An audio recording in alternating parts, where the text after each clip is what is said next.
నేను ఒక్కటే మాట మీకు హామీ ఇస్తా ఉన్నా. బీఆర్ఎస్ పుట్టిందే తెలంగాణ కోసం, తెలంగాణ ప్రయోజనాల కోసం. ఉద్యమంలో మీ దీవెనతో విజృంభించి పోరాడి తెలంగాణ సాధించినాం.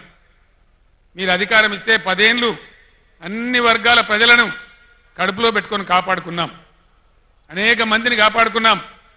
ఇలా అవన్నీ నా కళ్ళ ముందే పోతా ఉంటే, రైతులు గోసపడతా ఉంటే, పంటలు కొనకపోతా ఉంటే, బోనస్ దక్కకపోతా ఉంటే చూసి చాలా బాధ కలుగుతా ఉంది.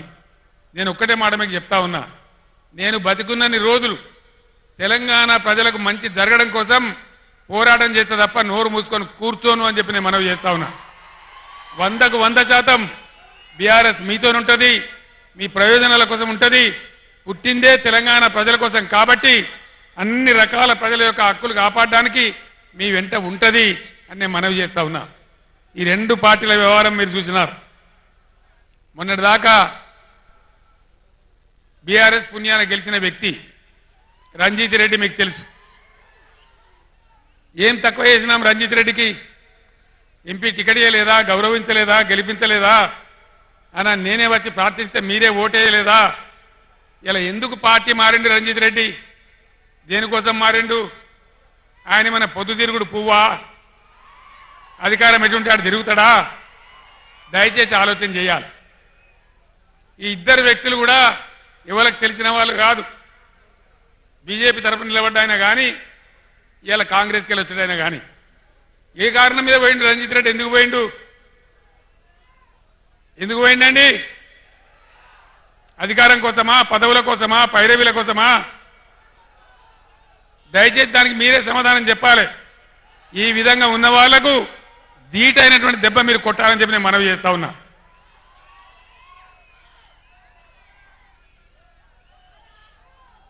కాంగ్రెస్ పార్టీ చెప్పింది అన్ని పంటలు కొంటాం, ప్రతి పంటకు బోనస్ ఇస్తాం. జొన్నలు కొంటాం, కందులు కొంటాం, వడ్లు కొంటాం, మక్కలు కొంటాం అని చెప్పినారు. వానకాలం పంటలకు ఏకాని ఇయ్యలే. ఇలా యాసంగి కూడా కొనుగోలు స్టార్ట్ అయినాయి. ఇస్తారా, ఇయ్యరా? ఇయ్యకపోతే ఊకుందామా? యుద్ధం చేద్దామా? యుద్ధం 2 రకాలుగా చేయాలి. పంట కొనుగోలు కేంద్రాలు అక్కడ చేయాలి. అక్కడ స్పందన రాకపోతే 500 రూపాయలు కట్టియకపోతే ఓట్ల డబ్బాలు గుద్దుడు గుద్దితే డిపాజిట్ రాకుండా ఓడగొట్టాలి. బిడ్డ నువ్వు ఇస్తాను మోసం చేస్తే ఊకోము, నీకు తగిన గుణపాఠం చెప్తాం మేమన్నటువంటి బుద్ధి చెప్పాల్సినటువంటి అవసరం ఉంది. ఎన్ని వాగ్దానాలు చేసినారండి? 420 వాగ్దానాలు చేసినారు. ఆడపిల్లలకు స్కూటీలు కొనిస్తామన్నారు. స్కూటీలు ఎక్కడ పోయా? స్కూటీలు దాని ప్రతిపాదన ఉందా? స్కూటీలు లేవు కానీ రాష్ట్రంలో లూటీలు మాత్రం జోరుగా చేస్తా ఉన్నారు.